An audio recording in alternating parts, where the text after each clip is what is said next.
30-32 वर्षाची तुझी वाटचाल आहे. तू तेवढी मोठी झेप घ्यायला हवी होती असं मला वाटतं. तुला काय वाटतं? मलाही वाटतं. तर तो एवढा मोठा प्रवास, मग त्या प्रगती पुस्तकामध्ये अधिक गुण का नाहीत? अधिक गुण या करता नाही, काय काय अवगुण माझ्याकडे नाही आहेत. नाटकाला एक जरी प्रेक्षक आला तरी तो माझ्यासाठी 100 ने 1000 लोकांसारखा आहे अशा पद्धतीने प्रयोग करतो. पैशाला महत्व देत नाही असं? नाही, देतो ना. देतो. मग बुडाले ते त्याचं काय वाटत नाही तुला? जी गोष्ट तुम्हाला मिळत नाही ती गोष्ट तुमची नव्हतीच ना कधी. तू मध्यमवर्गीय मानसिकतेमध्येच राहिला. पण चांगलं आहे, त्यामुळे सुखी आहे मी. सातत्याने करणं कॉमेडी हे डेंजर असतं. मी जरी ढीग म्हटलं मला असं करायचं तसं करायचं, मी अशा पद्धतीने वेगळा रोल केला आहे, लोकांना हे फालतू केलं असं म्हटलं संपलं.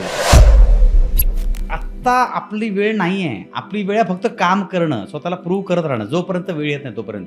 किती वर्ष स्वतःला प्रूव्ह करत राहणार? जोपर्यंत शिक्का बसत नाही तोपर्यंत. माझ्या 3 हिंदी सिरीज, वेब सिरीज लीडमध्ये ह्या केवळ माझे फॉलोअर्स नव्हत्यामुळे गेले. मला असं वाटतं सेलिब्रिटी, रील स्टार हे शब्द ज्यांनी काढले त्याच्याबद्दल मला जरा थोडंसं माझ्यामध्ये सेलिब्रिटी तो असतो ज्याच्यासाठी जग थांबतं. तो चांगले ॲक्टर, क्वालिटी याची रिप्लेसमेंट बुडबुड्यांनी करू शकत नाही. काय होतं की आपण म्हणतो मराठी नाटकं टिकली पाहिजेत, मराठी प्रयोग ठिकाणी झाले पाहिजेत, मराठी रंगभूमी मोठी झाली पाहिजे. पण रंगभूमी कधी मोठी होणार? तेच थिएटर नंतर तुम्ही कुठे लग्न कार्यात देताय, कुठे कार्यक्रमाला देताय. आणि बऱ्याचदा ना असं होतं की आपली तालुक्याच्या ठिकाणची जी नाट्यगृह आहे त्याची अवस्था थोडी बिकट असते. बिकट नाही, वाईट असते, अत्यंत घाण असते. माझं असं वैयक्तिक मत आहे, मराठी चित्रपटाचं तिकीट हे 100 ते 150च्या वरती नाहीच पाहिजे. मध्यंतरी तुझ्या मिसेसचं एक व्हिडिओ, ब्लड टेस्ट करायला अर्ध पॉट तीन रक्त काढलं होतं. तोपर्यंत माझ्या बायकोचं हिमोग्लोबिन कमी झालं, ती न चेक करता ती आडवी पडली, डायरेक्ट चक्कर हॉस्पिटलमध्ये ॲडमिट. तर आम्हाला एक फोन आला हेडवरून, आपल्या कोकणातून. तर त्यांनी फोन केला की मी असं बोलतोय, तुमचा नंबर शोधून काढला. नमस्कार, मी चित्रपट विश्लेषक दिलीप ठाकूर. इट्स मजा या लोकप्रिय डिजिटल चॅनलच्या #ठाकूर विचारणार सीझन 2 या पॉडकास्टमध्ये तुमचं पुन्हा एकदा जोरदार स्वागत. आपल्या मनोरंजन क्षेत्रामधील प्रत्येक कलाकाराचं ना एक प्रगती पुस्तक आहे ना, हे तसं पाहिलं ना तर वेगळं आहे. म्हणजे वेगवेगळ्या माध्यमातून, वेगवेगळ्या परिस्थितीतून, वेगवेगळ्या सामाजिक परिस्थितीतून, वेगवेगळ्या इच्छेतून, स्वप्नातून, आशेतून इकडे आपल्याकडे कलाकार येतात. आणि मग त्यांचा एक संघर्ष सुरू होतो, समाधानाची एक वाटचाल सुरू होते, संधी मिळते, कधी संधी हुकते. तरी त्याच्यातून काही कलाकार ते आपल्याला जसं जमेल तसं घडवत जातात. आपण बिघडणार नाही याची सुद्धा काळजी घेतात. परंतु माझ्या पाहण्यामध्ये काही कलाकार असे आहेत ज्यांचं 30-32 वर्षाची वाटचाल झालेली आहे. तरी असं म्हणतो की अरे हे दिसतात तर आहेच. अमका कलाकार चित्रपटात दिसतो, दूरदर्शनवर दिसतो, एखाद्या रियालिटी शोमध्ये दिसतो, चित्रपटात दिसतो, इव्हेंट्समध्ये भेटत राहतो. पण तो अधिक उंची का बरं गाठू शकलेला नाही, असा एक मला प्रश्न पडतो. आणि मला असं वाटतं ना की त्या प्रश्नाचं उत्तर त्याच कलाकाराकडनं जाणून घ्यावं. आणि असा एक गुणी, मेहनती, सकारात्मक दृष्टिकोन असलेला कलाकार आमच्या या इट्स मज्जाच्या स्टुडिओत आलेला आहे. आणि तो आहे अंशुमन विचारे. नमस्कार. अंशुमन, तुझं आमच्या इट्स मज्जा या लोकप्रिय डिजिटल चॅनलच्या #ठाकूर विचारणार सीझन 2 या पॉडकास्टमध्ये स्वागत. Thank you very much. आता मी हे थोडंसं तुझं इंट्रोडक्शन दिलेलं आहे. आणि माझ्या मनामध्ये तू जेव्हा दिसतोस, म्हणजे आता तुंबाडची मंजुळाच्या निमित्ताने भेटला, मी तुला बघतो ना तर मला असं लक्षात येतं की अरे ह्याला आपण अनेक वर्ष बघतोय, भेटतोय, औपचारिक गप्पा करतोय. पण हा कारकिर्दीमध्ये म्हणावी तशी उंची का गाठू शकत नाही अजून? 30-32 वर्षाची तुझी वाटचाल आहे. तू केवढी मोठी झेप घ्यायला हवी होती असं मला वाटतं. तुला काय वाटतं? मलाही वाटतं. अच्छा. असं आहे की दिलीप दादा, मुळात आपण असं म्हणतो ना की आपण कुठल्या मोठ्या पोस्टला जायच्या आधी कुठल्या तरी संस्थेमध्ये काम करतो, अप्रेंटिसशिप करतो, मग तिथे आपण तयार होतो, मग आपण ट्रेनिंग म्हणून जातो, तिकडे तयार होतो, मग आपल्याला जॉब लागतो, मग तिथे आपण पोस्टवर जातो. तसं माझं रंगभूमीपासून सुरुवात झाली. जसं एक पात्री, एकांकिका स्पर्धा, राज्य नाट्य स्पर्धा, म्हणजे पायऱ्या चढत गेलो. कारण माझी अशी इच्छा होती की आपण NSD किंवा FTI असं काहीतरी करावं. पण त्यावेळची परिस्थिती म्हणजे पहिले कमवा, नंतर बाकीच्या गोष्टी करा, हे धंदे करा, म्हणजे थोडक्यात हे धंदे करा. ज्याला आपण अजूनही हे नको ते धंदे बंद कर असे म्हणतो. बरोबर आहे. हा. सो मी असा विचार केला की मग आधी व्यवस्थित आपण शिकूया, म्हणून माझा बेस पक्का करण्याचा प्रयत्न केला. अर्थात म्हणून मी पहिली 10 ते 15 वर्ष फक्त थिएटर केलं. म्हणजे बॅकस्टेज असेल, फ्रंटला असेल, सगळीकडे असेल, मी तेच केलं. त्यामुळे तो पाया मजबूत होण्यासाठी मला फायदा झाला. आता किती झाला तो म्हटलं लोकच ठरवत असतील. आणि नंतर मग स्क्रीनला येण्याचा मी प्रयत्न केला. ज्यात म्हणजे पहिलं स्क्रीनला काम केलं मी खरं म्हणजे तुम्हाला हसायला दूरदर्शनला बॉबी और भोला नावाची एक सिरियल येणार होती नीलकांती अच्छा. पाटेकर यांची. हो. त्यात मल्हार त्याचा पहिला डेब्यू होता, मल्हार नानाजींचा मुलगा. हा हा तर बरोबर. ती आली नाही. ॲक्च्युली ती माझी पहिलीच शूटिंग SLला, आयुष्यात मी SL स्टुडिओ पहिल्यांदा बघितलं त्यावेळेला. पण तेव्हा काय आली नाही. आणि नंतर खरा जर ब्रेक मिळाला ना, मला ट्रिक्स मिक्स रिमिक्स नावाचा श्रीकला हाटंगडी यांनी कार्यक्रम केला होता. त्यात अँकरिंग शोच्या निमित्तानं मला अँकरिंग करायला मिळालं. आणि मला वाटतं प्रदीप पटवर्धन त्यांच्यावर मी हा शो केला. आणि त्यानंतर मग खरं अर्थाने लोक सुरू झाले की म्हणजे आहे हा. असं. हा. पण आता तू जी वाटचाल सुरू झाली हे सांगतोयस, पण माझा जो खोचक प्रश्न आहे हा की तो एवढा मोठा प्रवास, मग त्या प्रगती पुस्तकामध्ये अधिक गुण का नाहीत? अधिकगुण या करता नाही, काय काय अवगुण माझ्याकडे नाही आहेत. अच्छा. अवगुण म्हणजे माझ्या दृष्टीने अवगुण आहेत ते. हा. म्हणजे कसं असतं की तुम्हाला काम येणं आणि काम मिळवणं ह्याच्यामध्ये खूप फरक आहे. म्हणजे तुम्हाला हा. एखादी गोष्ट जमतीये, हम्म. परंतु जमण्यासाठी ते काम तुमच्याकडे यायला पण हवं. मग त्यासाठी तुम्हाला ते काम मिळवायला हवं. मग मिळवायच्या पद्धती वेगवेगळ्या असतात. मला सरळ सोट पद्धती माहिती आहेत, इतर पद्धती मला जमत नाहीत. हा. तर त्या पद्धतीमध्ये मी कमी पडतो. हा. पण ती सुद्धा चांगली पद्धत आहे. सी बघा, जेव्हा आपण एखाद्या गोष्टीमध्ये जातो तर त्याच्या प्लस मायनस दोन्ही बाजू तुम्हाला येता आल्या पाहिजेत. हो, हो. पण हा स्वभावाचा गुण आहे. पण मला असं वाटतं की तो स्वभाव बदलण्याचा मी प्रयत्न करतो, पण शेवटी म्हणतात ना, वाकडं शेपूट असं थोडंसं पटकन सरळ होत नाही. हा. हा. तसं आहे माझं. पण मी प्रयत्न करतो वेगवेगळ्या पद्धतीने, आणि प्रयत्न केले सुद्धा. आणि खूप चांगले चांगले प्रोजेक्ट केले. पण आपण म्हणतो ना, एखाद्याची वेळ येईपर्यंत थांबावं लागतं. ते प्रोजेक्ट दुर्दैवाने आले नाहीत, म्हणून कदाचित हा जरा थोडा स्पॅन वाढला असं मला वाटतं. उदाहरणार्थ मी हुतात्मा राजगुरू म्हणून एक फिल्म केली होती. त्याला साधारण एक माझ्या मते 18 वर्ष झाली.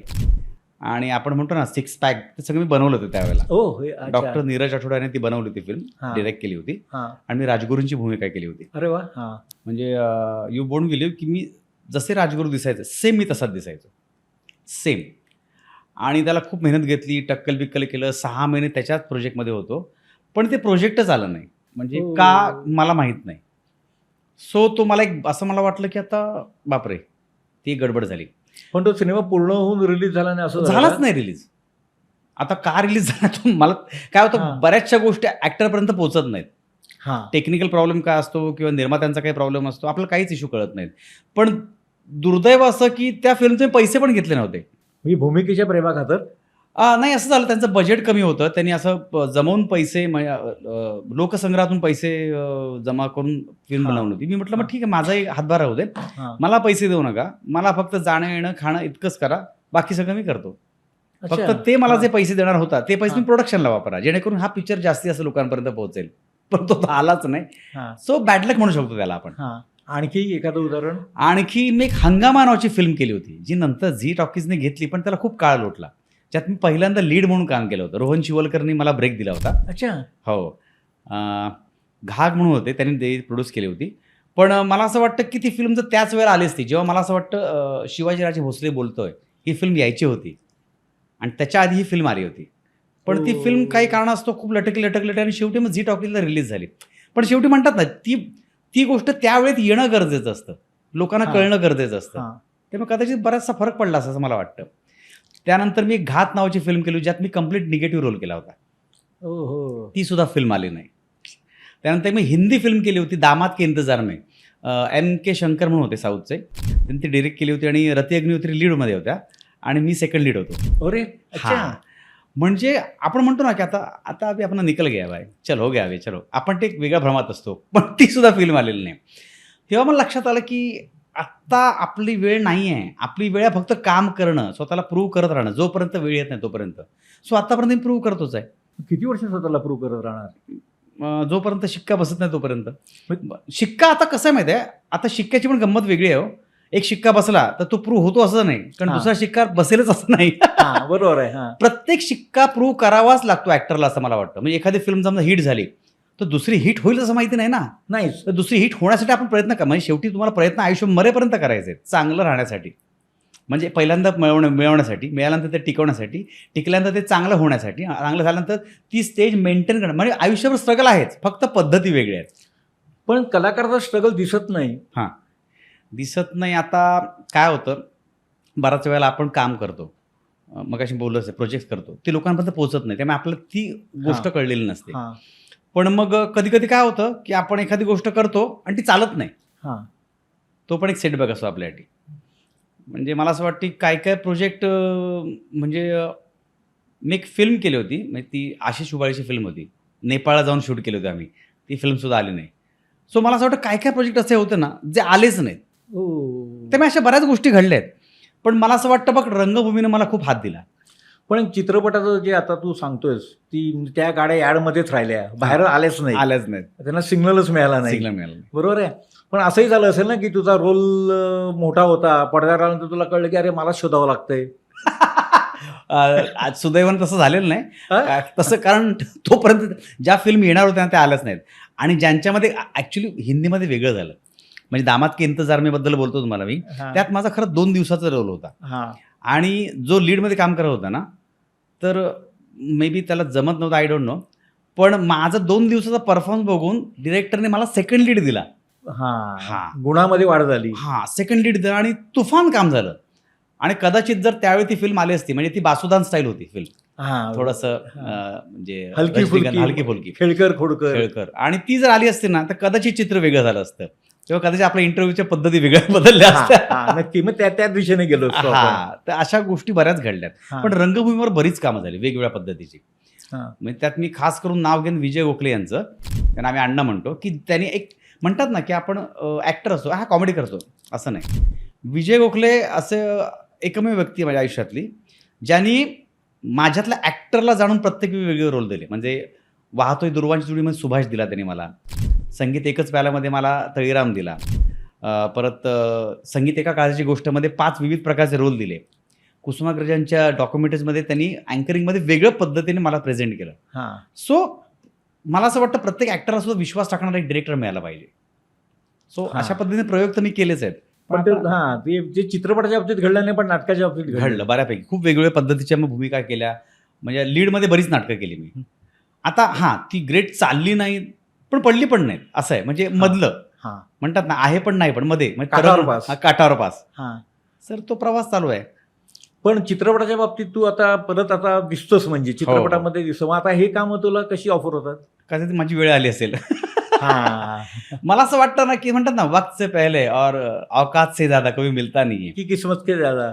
आपण अवकातच म्हणूया. आपण अवकाशात. हां, ठीक आहे. हां. कारण असं आहे, की आपण तुमची कॅलिबर किती चांगली असू दे, पण तुमची वेळ नसेल ना, तर ती गोष्ट होत नाही. पण मला असं वाटतं आता वेळ सुरू झाली. म्हणजे खरं सांगायचं, माझ्या लग्नानंतर वेळ सुरू झाली ती. अच्छा. हां, माझं लग्न झाल्यानंतर बऱ्याचशा गोष्टी ड्रास्टिक चेंज झाल्या. म्हणजे मला असं आपण म्हणतो, की नशीब पालटणं असं म्हणतो ना, तर ते माझ्या बाबतीत झालं आहे. हां. म्हणजे आपण कामं तीच करत असतो. आपण तेच सगळं उत्तमपणे करत असतो, पण ते दिसत नाही. आणि अचानक एक दिवस अरे हा जबरदस्त आहे असं वाटतं. तर मग त्याचं अवलोकन करताना अचानक कसं काय समजायला लागलं, मी तर तेच काम करतोय. परंतु मग बाकीच्या गोष्टी अरे नाही असं झालं, असं झालं. त्यामुळे आपल्या ह्या गोष्टी बदलल्या. तुझं प्रेमविवाह? हां, लव्ह मॅरेज. आम्ही एकदा ॲक्च्युली सेटवर भेटलो फिल्मच्या. हां. जी फिल्म आलीच नाही, ज्याचं नाव होतं आईच्या गावात बाराच्या भावात. आणि पहिल्या दिवशी आमची ओळख झाली हां. आणि म्हणतात ते बॉन्डिंग झालं. आणि ते बॉन्डिंग झालं डायरेक्ट आम्ही वर्षभरात लग्न करून टाकलं. मग ती वकील आहे, क्रिएटर आहे, चांगली उत्तम गृहिणी आहे, उत्तम बायको आहे आणि सगळ्यात महत्त्वाचं उत्तम आई आहे माझ्या मुलीची. अरे हां. म्हणजे मला असं वाटतं, की ज्या गोष्टी मला अपेक्षित होत्या माझ्या पार्टनरमध्ये, आता माझे किती चांगले गुण आहेत ते तिलाच माहिती, मी सांगू शकत नाही. बरोबर आहे. हां. पण या गोष्टींमुळे खूप फरक पडला. मग तुला जे एक मानसिक समाधान घरामध्ये पाहिजे होतं, हो, ते मिळाल्याने तुझा इकडचा फोकस आता क्लिअर राहिला. क्लिअर राहिला. आणि कसं होतं, की 2 गोष्टी असतात. तुम्हाला मिळवायचं आहे, पण वकवक नको त्यामध्ये. ती असेल ना, तर आपल्याला काय करायचं नक्की कळत नाही. आणि माझ्या स्वभावात कसं आहे माहिती आहे का, की एखादी गोष्ट करायची, चांगली करायची, टॉपपर्यंत न्यायची. पण नंतर जेव्हा आपल्याला कळतं, की याच्यापुढे आता वेगळं काय आपण करू शकत नाही, मग थांबायचं, ब्रेक घ्यायचा, वेगळं करायचं किंवा काहीतरी थांबून वेगळं करण्याचा प्रयत्न करायचा. मग अशा गोष्टी अशा गोष्टी म्हणजे मी जसं रियालिटी शोमध्ये पहिलं कॉमेडी एक्सप्रेस केलं होतं. 200-250 प्रयोगानंतर एपिसोड नंतर मला असं वाटलं की थांबायला पाहिजे, थोडंसं वेगळं करायला पाहिजे. तोचपणा येतो. हां, म्हणजे येऊ शकतो. हां मग मी 4x4च्या सेकंड सीझनला गेलो हां आणि सेकंड सीझन मी जिंकलो.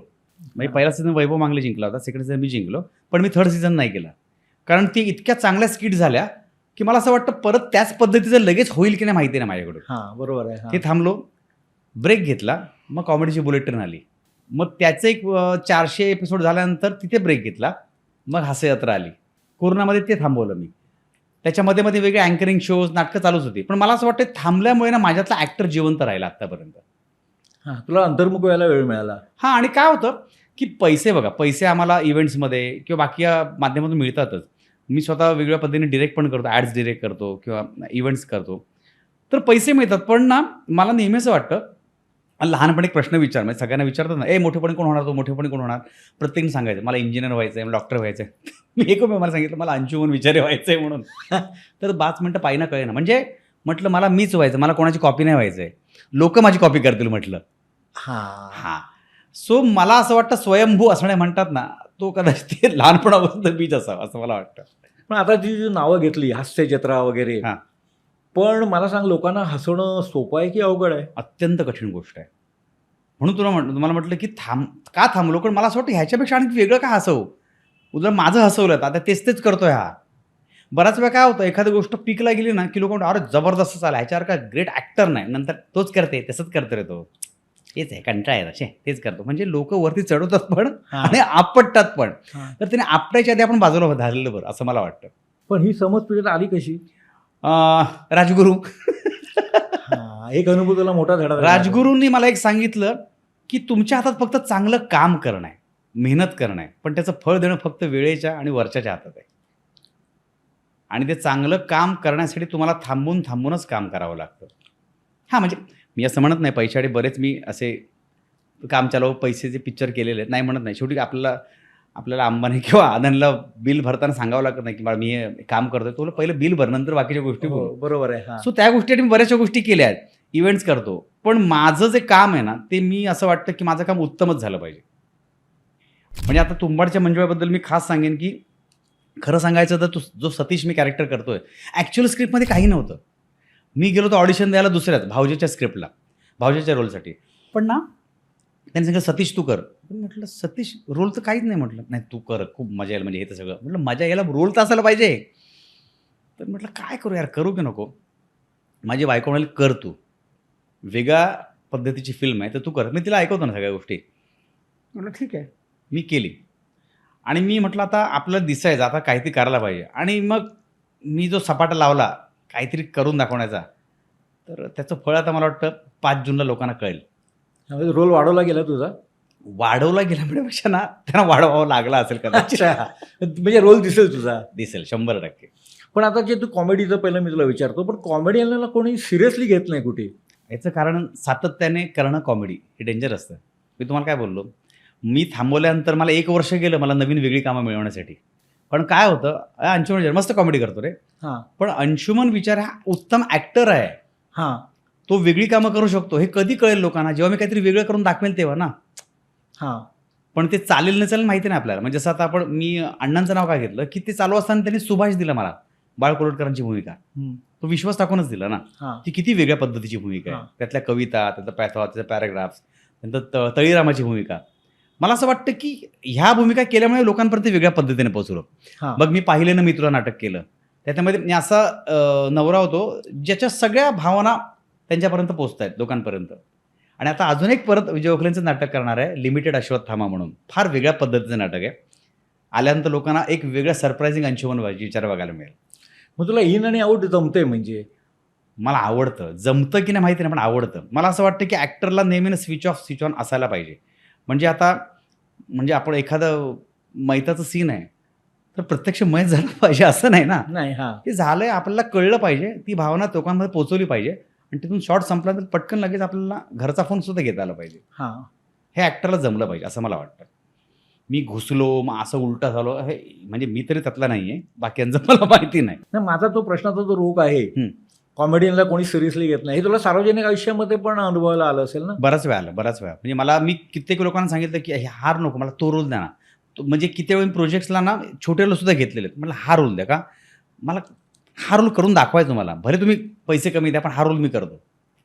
असं मी केलं बऱ्याच वेळेला. नाही, मी तुला सार्वजनिक आयुष्यामध्ये माझा रोग कुठे माहिती आहे? हां तुला आठवत असेल नसेल, तू एकदा मला लोकल ट्रेनमध्ये भेटला होतास. हां हां करेक्ट करेक्ट करेक्ट आठवतंय करेक्ट तुला? करेक्ट. पण तेव्हा तू त्या लोकल ट्रेनने वगैरे प्रवास करायचा, हां त्या तुला लोक ओळखायचे. हां मग ते कसे रिएक्शन त्यांचे असायच्या? मस्त असायच्या. सर मस्त एक फोटो काढू, सर धमाल येते हं, जबरदस्त कॉमेडी करता तुम्ही. म्हणजे नॉर्मल शब्द जबरदस्त कॉमेडी करता तुम्ही, आज हाच शब्द असतो. हां, पण मला असं वाटतं लोकांना काय आवडावं काय ना हा त्यांचा वैयक्तिक प्रश्न. मान्य आहे मला. हां, पण ह्याचा फायदाच झाला मला. म्हणजे तुम्ही कुठल्याही ठिकाणी गेलात ना, तर लोक इतकं प्लेझेंटली वार्मली एक्सेप्ट करतात ना, की आपल्याला आवडतंच ती गोष्ट. नुकसान फक्त आपल्याला रोल मिळण्याच्या दृष्टीने होतं. हां, म्हणजे व्यावसायिक गणितं वेगळी आणि हा आनंद वेगळा. हा कारण शेवटी कसं आहे, तुम्ही सिरियस करा, कॉमेडी करा किंवा इमोशनल करा, लोकांना काय आवडतं हे महत्त्वाचं आहे. मी जरी ढीग म्हटलं, मला असं करायचं आहे, तसं करायचं, मी अशा पद्धतीने वेगळा रोल केला आहे, लोकांना हे फालतू केलं असं म्हटलं, संपला विषय. आपण कोणासाठी करतोय? रसिकांसाठी. हां. त्यांनाच जर ती गोष्ट आवडली नाही तर फायदा काय? आता त्यांना काय आवडावं हा त्यांचा विषय आहे. पण त्यांना वेगवेगळ्या म्हणजे जसं आपण थाळी असते नाही का, मला गवारची भाजीसुद्धा दाखवायची आहे, मला वाटणी भाजीसुद्धा, मला पनीरची भाजी पण दाखवायची, डाळ पण दाखवायची आहे. मी दाखवण्याचा प्रयत्न करणार, पण त्यातली कुठली भाजी जास्त लोकांना आवडते हे ते माझ्या हातात नाही आहे. हां, बरोबर आहे. मी हां, थाळी देणार, हां. मी प्रत्येक वेळा थाळीमधून सगळे पदार्थ देणार. आवडायचं कुठला हा तुमचा विषय आहे. आणि तू नाट्यप्रयोग करतो आणि वेगळ्या दौऱ्यांवर होतो, तिकडे चाहत्यांचे अनुभव? खूप आहे. ॲक्च्युली खरं सांगाय ना, तर मला एक चालता बोलता नावाचा कार्यक्रम असायचा दूरदर्शनला. हां, मी तो पैशासाठी केला होता. तर मला वाटलं मग ठीक आहे ना, सह्याद्रीला करू नका आपण, एवढं कोण बघणार आहे. पण सगळ्यात जास्त ओळख मला चालता बोलताना दिली. म्हणजे खूप इंटिरियरमध्ये लोक मला चालता बोलताना ओळखायचे. म्हणजे तू प्रश्न वगैरे करायचा ना? हां प्रश्न विचारायचो, चांदीचं नाणं द्यायचो ते. हां, तर मला सरप्राईज म्हटलं, बापरे इथपर्यंत लोक पोहोचलेत. म्हणजे सिटीमध्ये चॅनल्स होते, झी होतं, ETV होतं, परत कलर्स मराठी होतं. पण इंटिरियरमध्ये ना सह्याद्रीचा हात कोणी धरू शकत नव्हतं. तर मी सह्याद्रीचं कुठल्याही प्रोजेक्ट मी नाही म्हणायचो नाही. हां. मग हे चाहत्यांचे अनुभव? एखादी वृद्ध स्त्री भेटली असेल, एखादा असा भाबडा चाहता भेटला असेल. मी सांगू का तुम्हाला, म्हणजे 2 वेगळ्या पद्धतीचे हो. रिॲक्शन आहेत. मी तेव्हा ट्रिक्स मिक्स रिमिक्स करायचो. Anchoring show. मी रिमिक्सचं प्रेझेंटेशन करायचो. प्रदीप पटवर्धन ओरिजिनलचं प्रेझेंटेशन करायचे. एक दिवशी मी दौरा होता नाटकाचा आणि मी असं फिरत होतो. ते एक बाई आली, "ओ नाचा ना, मस्त नाचा, नाचा ना." तर मला 5 मिनिटं कळे ना कोणाशी बोलते. आणि ती बाई जवळ 60 वर्षाची बाई आहे ना, ह्या पद्धती नाचत होती. म्हटलं हां, नाही रे मस्त करता तुम्ही, नाचा ना माझ्यावर, एकदा नाचा ना. तर लक्षात आलं की ही ट्रिक्स मिक्स रिमिक्सची पावती आहे. हां. आणि एक अनुभव असा होता, फू बाय फू करताना मी आणि अतुल तोडणकरने एक स्किट केलं होतं वकिलाचं, जो वकील वेगळ्या पद्धतीने विकत असतो गोष्टी. तर आम्हाला एक फोन आला अभय कानेरे नावाचा, खेडवरून, आपल्या कोकणातून.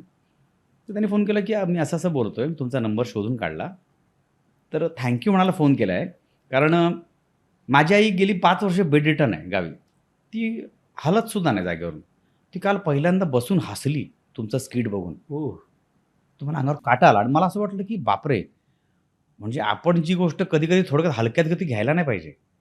तेव्हापासून, किंबहुना त्याच्या आधीपासून होतं, पण तेव्हापासून जास्त प्रकर्षाने नाटकाला एक जरी प्रेक्षक आला, तरी तो माझ्यासाठी 100 ने 1000 लोकांसारखा आहे, अशा पद्धतीने प्रयोग करतो मी. वाह! कुठलीही गोष्ट टाकायची नाही. हां. कारण 100त कुठला तरी एक प्रेक्षक असतो, तो फक्त तुमच्यासाठी आलेला असतो. तो कोपऱ्यात कुठेतरी 100 बाल्कनीत बसलेला असेल, पण तो फक्त तुमच्याकडे बघत असतो. तर मला असं वाटतं की आपण जे काम करायचे 200% लोकांना दिलं पाहिजे. त्या 100मध्ये एक तरी माणूस तुमच्यासाठी असतो, जो फक्त तुम्हाला बघायला आलेला असतो. आणि त्याचं मनोरंजन झालंच पाहिजे 100%. भले त्याने ₹50 तिकीट काढलं असेल, पण त्याला ₹500 आनंद दिला पाहिजे आपण. ह्या मताचं मी आहे. म्हणजे तुला ह्या गोष्टी आतून बदलून टाकणाऱ्या ठरल्या. हो. नाटकामुळे वाचनाची आवड जास्त निर्माण झाली. लोकांना अँकरिंग शोमुळे फायदा काय झाला माहिती आहे? बरीचशी लोकं भेटत होती मला. आणि एक फुगा असतो ना आपल्या सुरुवातीला, की म्हणजे आपल्याला लोकं ओळखतात आणि एक आपल्याला थोडंसं हवेत जातो आपण. ठीक आहे रे. पण जेव्हा मी अँकरिंगच्या निमित्ताने म्हणजे वेगळं अँकरिंग केलं, म्हणजे ETVला करायचो, दूरदर्शनला करायचो, तर लोकांना भेटायचो मी, बऱ्याचशा लोकांना. मला सवय आहे लोकांना भेटायची. मला माणसांचा संग्रह करायची खूप आवड आहे. मी कोणाबरोबर बोलतो, काही करतो, कारण मला लोकं आवडतात. आणि त्यामुळे तेव्हा एक लक्षात आलं की आपण ना शून्य पण नाही आहोत. शून्यापेक्षा 0 -0 आहोत आपण. कारण काही लोकं इतकी ग्रेट आहेत. म्हणजे तुम्हाला एक बाई सांगेन तुम्हाला, माझं नाव आठवत नाही. ती घरात भांडी काम करते, झाडू काम सगळं करते. साधारण 1,000-1,500 पगार असेल तिला महिन्याला. त्यातून सुद्धा पैसे वाचून ती 2 मुलींचं शिक्षण करते. हो. तर मला असं वाटलं मग आपण कुठला माज करतोय आणि कशाचा माज करतोय. अशी बरीच लोकं मला भेटली आणि म्हणून ना कोरोनाच्या आधी ॲक्च्युली मी अंशुमन विचार ॲक्टिंग अकॅडमीसुद्धा चालू केली होती. आता सध्या बंद आहे. तर त्या माध्यमातून मी अकस नावाचा पुरस्कार केला होता सुरू. अकस म्हणजे अकस, असामान्य कर्तृत्वाला सलाम. अरे वा. हां. मी अशी महाराष्ट्र गोव्यामधून 6 माणसं शोधून काढली, जे सामान्य आहेत, पैसेवाले नाही आहेत, सामान्य. पण ती सामान्य असून कर्तृत्वाने असामान्य आहेत. तर त्यांना मी 11,000 रुपये रोख, मानपत्र, स्मृतिचिन्ह दिलं. मी नाही. ज्यांनी दिलं ना ती सुद्धा अतिसामान्य, असामान्य होती. कारण मला असं वाटतं घेणाऱ्यापेक्षा जो देणारा आहे ना तो सुद्धा तेवढाच ग्रेट पाहिजे. करेक्ट. मी फक्त बॅकस्टेज लावून ती फक्त ऑर्गनाईज केलं. हां. पण मला असं वाटतं की आपण 100 रुपये कमवत असू ना तर 10 रुपये काढले पाहिजे अशा लोकांसाठी. कारण आपण ज्यांच्याकडून घेतो त्यांना परत एक 5% तरी दिलं पाहिजे. बरोबर आहे. हां. आणि ते असेल तर त्यांचे आशीर्वाद खूप मिळतात आणि आशीर्वादासारखं मोठी जगात कुठली गोष्ट नाही. पण तुझा एकूण ह्या बोलण्यावरून माझ्या असं लक्षात आलंय की तू मध्यमवर्गीय मानसिकतेमध्येच राहिला. पण चांगलं आहे, त्यामुळे सुखी आहे मी. समाधानी नाही आहे, सुखी आहे. हां. कारण समाधान नाही, कारण मला नवीन नवीन चांगले प्रोजेक्ट करायचे आहेत, खूप हां. उंची गाठायची आहे. हां. मला तर हॉलिवूडचं काम करायचं आहे. माझं स्वप्न काय, मला ऑस्कर आणायचं मराठी पिक्चरचा. श्वास म्हणजे पहिली फिल्म केली श्वास, हो, श्वास. तिथपर्यंत हां. गेलो. पण मी हां. आता आणणार माझ्या फिल्मचा ज्यात लीड असेल म्हटलं. अशी हां. माझी उत्कंठ आहे. हां. मला साऊथला काम करायचं आहे, मला बऱ्याच ठिकाणी काम करायचं आहे. मी समाधानी नाही आहे. पण सुखी काय, कारण मी जे कमवतो, जे काही मिळवतो त्याने लोकांचं प्रेम मिळतं, माझे घरातले प्रचंड सुखी असतात, आनंदी असतात, म्हणून मी सुखी आहे. नाही, पण तू अशा काळामध्ये वाढलास. म्हणजे आता जर बघायला गेलं तर म्हणजे तू आता 95 साली 94 साली जेव्हा आलास तू, हो. तेव्हा आपल्याकडे ना खुली अर्थव्यवस्था आणि जागतिकीकरण हे आलं होतं, म्हणजे Yes. रुजत होतं. रुजत होतं, बरोबर. हा, विश्वसुंदरी, जगतसुंदरी हे सगळं सुरू झालेलं. त्यानंतर आपण टेक्नोसॉवी झालो. येस. पहिला पेजर आला, मग मोबाईल आला, आणि त्याच्यानंतर अजून एक महत्त्वाची गोष्ट आली, आपण सेल्फ मार्केटिंगच्या युगामध्ये आलो. हो, स्वतःला कसं ब्रँडिंग करायचं. करेक्ट. मग तू ह्याच्यापासून लांब का? मी लांब नाही आहे, आता आलोय. पण त्याचं क्रेडिट बायकोला देईन. फक्त मला जमत नाही, ती करून घेते माझ्याकडून. तीच सगळं देते. म्हणजे माझा जो सोशल मीडिया चालतो तो फक्त हां. बायकोच्या जीवावर. कारण मला यातलं काही येत नाही. हां. येत नाही म्हणण्यापेक्षा काय होतं की तेवढा इंटरेस्ट नाही मला स्वतः. माहिती लोक बरेचसे असतात जेवायला आले की पहिला फोटो काढतात, हां. आज मी या हॉटेलला जेवतो. हां. हां. तर ना हे मला जमत नाही. हां. तो आपण दोष म्हणून आत्ताच्या युगाप्रमाणे असा दोष म्हणू शकतो ना. म्हणजे मग नाही. म्हटलं ना अवगुण काही, हां. तर तो अवगुण माझ्यामध्ये आहे की मला जमत नाही. पण माझी बायको सगळ्या गोष्टी करते का, माझ्यासाठी. मी स्वतः लोकांपर्यंत राहावा, मी जे प्रोजेक्ट करतो, मी काही गोष्टी केल्या की ती व्यवस्थित पोस्ट करते. म्हणजे मी असं म्हणेन तिचं करिअर तिने बाजूला ठेवलं माझ्यासाठी. ओ. हां, तिने वकिली सोडली, म्हणजे आता फक्त कन्सल्टिंग करते हां. मुलीसाठी सगळं. पण ती सगळं सोशल मीडिया माझं हँडल करते, त्यामुळे लोकांपर्यंत प्रॉपर पोहोचतो मी. त्यामुळे आमच्या घरात काय चाललं असं हे मी गेल्यानंतर लोकच सांगा, आज तुम्ही हे केलं ना. हां. सो त्या दृष्टीने चालू आहे प्रयत्न. पण याच्यातून तुझी गुणवत्ता वाढते. गुणवत्तेचं माहिती नाही, परंतु लोकांपर्यंत पोहोचतो मी. पण मला सांग, आता म्हणजे जी अशी कामं दिली जातात की हां. तुला फॉलोअर्स किती आहे, तुला म्हणजे एखाद्याला. मी तुम्हाला सांगू का, हा मग उत्तम विचारलं. माझ्या 3 हिंदी सिरीज, वेब सिरीज लीडमध्ये ह्या केवळ माझे फॉलोअर्स नव्हत्यामुळे गेल्या. म्हणजे माझं सगळं फायनल झालं, हां. पण एंडला म्हणतो ना एक फायनल रिमार्क हां. चॅनलचा, हां. तर सांगितलं नाही उनका फॉलोअर्स नाही आहे तो नाही हो सकता. तर मला तेव्हा कळलं फॉलोअर्स म्हणजे मला हा गोष्टच माहीत. हां. म्हणजे आपके फॉलोअर्स नाही आहे ना, म्हणजे काय मला कळलं फॉलोअर्स म्हणजे कोण असतं. फॉलोअर्स असं मी कुठला असा मोठा वक्ता म्हटलं. हां. नहीं ते सोशल मीडिया पे रहते हैं ना, वो आपके नहीं उतने नहीं है जितने हमको चाहिए ना. हां. मतलब मैं बोला मतलब ये सब एक्टिंग बेटिंग नहीं वो है, हां. लेकिन ये फॉलोअर्स ज्यादा मायने रखते. अरे पण फॉलोअर्स आहे म्हणजे तुला ऍक्टिंग येते असं थोडं आहे. पण आता क्रायटेरिया बदललाय ना. हां. आता कसं झालंय, आता आपण म्हणतो की आता आपण कंटेंट क्रिएटर म्हणतो, हां. ते रील स्टार. Reel star. मला असं वाटतं सेलिब्रिटी, रील स्टार हे शब्द ज्यांनी काढले त्याच्याबद्दल मला जरा थोडंसं सेलिब्रिटी कोण माझ्या मते, माझ्यामध्ये सेलिब्रिटी तो असतो ज्याच्यासाठी जग थांबतं, हां. तो सेलिब्रिटी आहे ना. हां. आम्ही कुठे सेलिब्रिटी, आम्ही सेलिब्रिटी नव्हतो, आम्ही काम करणारे म्हणजे फील्डमधले एक कोणतरी ॲक्टर आहोत, एक जमात आहोत. सेलिब्रिटी कोण आहे माझ्या दृष्टीने, जे.आर.डी. टाटा, बाबा आमटे.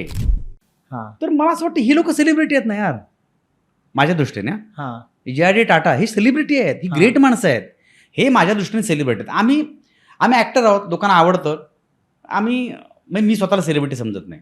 हां, मी एक प्रथितयश कसं स्वतः म्हणून मी मी चाललेला ह्याच्यामध्ये लोकांना आवडत असलेला एक फेमस असलेला ॲक्टर आहे, हां सेलिब्रिटी नाही मी, मान्यवर पण नाही. मान्यवर म्हणजे कोण माहिती आहे का? मान्यवर ज्यांच्या असण्याला एक मान असतो, ज्यांच्या येण्यामुळे सगळ्या गोष्टी वाढतात, उंचवतात, हे हां. मान्यवर झाले ना. हां. आपण बाकी कसे मान्यवर, आपण हे मान्यवर आलो, कोण मान्यवर, त्यांनी काय केलंय? पण आता ही घातक नाही की म्हणजे तुमचे फॉलोअर जास्त आहेत म्हणून तुम्हाला घ्या आणि एका गुणी कलाकाराला बाजूला सारा. घातक आहेच म्हणून तर बऱ्याच गोष्टी बदलल्या आहेत ना. म्हणून तर आम्ही सुद्धा सगळे धंदे करायला लागलो. म्हणजे आता आम्ही कुठे गेलो की लगेच आम्ही मोबाईल काढतो. हां. आम्ही इकडे आलेलो आहोत आणि आता हे करतोय. तुम्हाला माहिती आहे का, इकडचा मसाला डोसा, अप्रतिम मसाला, म्हणजे अरे मसाला डोसा आहे तो, कुठे असेल पण आम्हाला सांगावं लागतं आता. हां. तुम्हाला सांगू का, तुम्ही इकडे आलात ना, आता ही भजी खा. अरे हां. भजी आहे, पण मला सांगावं लागतंय का, तर त्यांना कळावं की अंशुमन विचारने भजी सांगितलेली आहे. कळलं तुम्हाला? हां. म्हणजे अंशुमन विचारे मोठा नाही, भजी मोठी आहे. हां. पण अंशुमन विचारे सांग, अरे अंशुमन विचारे कोण तो, भजी नका दाखवा भजीचा. अरे अंशुमन विचारे भजी हे कर्तृत्व नाही आहे, त्यांनी कामं केले ते कर्तृत्व आहे. पण लोकांना लक्षात, अरे त्याचा रील बघितला का भजीचा, काय जबरदस्त आहे, त्याला विचारा ना. आता ही परिस्थिती बदललेली आहे. हो, पण बदललेल्या परिस्थितीमध्ये आता असंही वेळ येईल की असं करणाऱ्यांचीच गर्दी जास्त होईल. हां, पण लोक त्यांनाच एक्सेप्ट करतात ज्यांना त्यांना आवडतात. मला नेहमी असं वाटतं, हे बघा, प्रत्येक गोष्टीची वेळ असते. तुम्हाला पावभाजी आवडते म्हणून रोज पावभाजी नाही खात तुम्ही. हां. तुम्ही जेवण व्यवस्थित जेवताच. हां. सो जेवणाचं रिप्लेसमेंट पावभाजी होऊ शकत नाही. So, मान्य आहे. चांगले ॲक्टर, क्वालिटी याची रिप्लेसमेंट बुडबुड्यांनी करू शकत नाही. त्याला वेळ लागेल. किंवा लोकांना अरे हा मस्त करतो रे, हा मस्त, बस. पण हे आहे ना, जबरदस्त आहे, त्याला तोड नाही. पंडित भीमसेन जोशींना तोड आहे? नाही. शोभा गुटरांना तोड आहे? नाही. तुम्ही कितीही काही करा, ह्यांना तोड नाही. तुमची समाधी लागते की नाही? हो. हो. ह्याला तोड नाही. म्हणजे महत्वाचं ते आहे, हां. जे चिरंतन टिकून राहील. हां, जी क्वालिटी ते टिकणारच ना. तुम्ही काहीही करा. आईच्या हातचं जेवण तुम्ही किती बाहेर चुलीवरचं जेवण म्हटलं तरी त्याची चव येत नाही. नाही. पण आता ह्या प्रवासामध्ये पैसे किती बुडाले? बरेच बुडाले.